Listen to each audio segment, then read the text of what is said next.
Hi YouTube world, Denise here with a Dress with Denise Boutique, and it's been a while since I posted my last video. My last video was while I was pregnant, so I am really sorry. So my little guy entered the world on May 27th. He is 4 weeks old today, and I did want to go through how his birth went.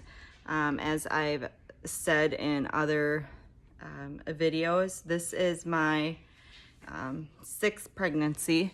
He is my third child, and then I was a surrogate twice, had a miscarriage once.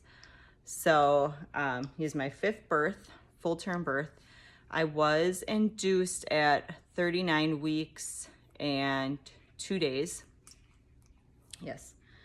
And he is sitting next to me, and he is hopefully going to be okay during this video. So I'm going to try and make it kind of fast, but include everything. So I was induced. We got to the hospital about, we'd be there at 7, checked in, you know, they give you a gown to change into and everything. My doctor decided to start with Pitocin.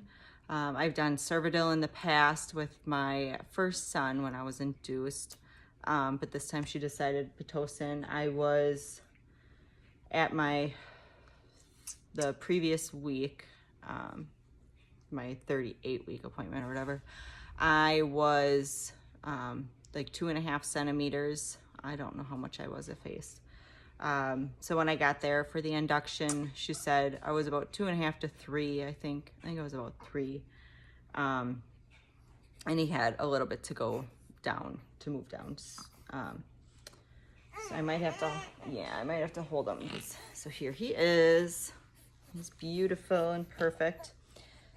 So, yeah. So, the induction went pretty well. About noon or so was when I got the epidural. I was 4, and I tried to wait. I was pretty sure I would get the epidural, but I kind of just wanted to see how long I could go before getting it. So I was about 4, and she kind of told me, you know, you're probably gonna go pretty fast once you hit 5. So if you want to get it, now is a good time. So I did get it around noon, and I was, I think I was 5 centimeters when she checked me around like 3 o'clock in the afternoon. And then at 5:30, or about 5, I was 9. And then not long after that, I was like, I'm feeling the pressure to push. Or said, I'm feeling something. Something's going on down there. And yep, they came in. They had everything already set up. And they came in. Yep, you're ready. I did push for about an hour. I have a narrow pelvic bone, so it's always hard for babies when I deliver them to get past that. Once they get past that, I'm fine. She did have to use the vacuum on him, but his head, really, the doctors were quite surprised. I mean, he had a little bit of a cone head, but it really was minimal. You really couldn't even tell that they used the vacuum on him. I know my nephew had it used, and he had, you know, like bruising and marks there for a while afterwards. But yeah, so she did end up using the vacuum, and then he was born at 6:40 in the at night. And he weighed 8 pounds, 3 ounces. He was my biggest, yeah, you were my biggest baby.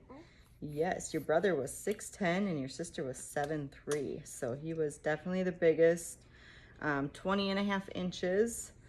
And I did have to stay in the delivery room for a while. Usually they try and move you to the postpartum room pretty quick once you can get up and go to the bathroom. Well, the epidural was like way too strong, and it was good in that I pushed like I was supposed to. My doctor said, she said, you're a great pusher, but I couldn't feel anything. They had to hold my legs up for me. it was almost too good of an epidural. So it took me a while before I could stand on my feet by myself. And I apologize if you hear rain. It is pouring out right now. And so yeah, I ended up staying in the delivery room for a few extra hours. I think it was almost, delivered him at 6:40, and I think it was almost midnight by the time we got to the postpartum room. It was a long time, but that's okay.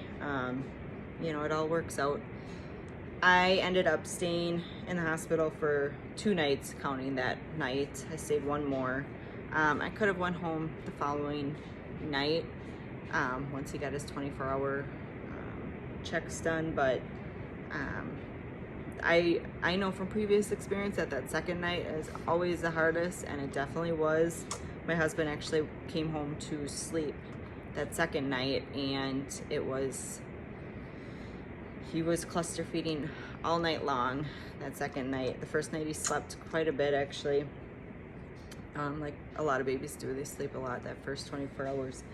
But yeah, the nurse actually offered, she was like, if he's at like 2 in the morning, she's like, if you don't get any sleep in the next, because I hadn't slept at all, she said, if you don't get any sleep in the next hour, I'll come in and I'll take him just for an hour or 2 so you can sleep. But then he fell asleep for a couple hours, so it was like he knew. And he is a very good baby. He eats a lot during the day. He's been sleeping pretty good. He was sleeping like 10 p.m. to 5 a.m. for quite a few nights in a row. Last night he got up at 1:30 and 4:30, but that's okay.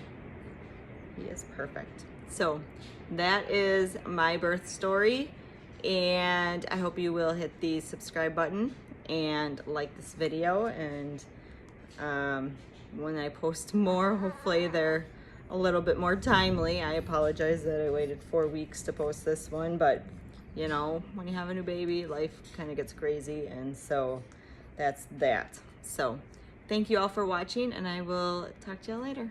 Bye.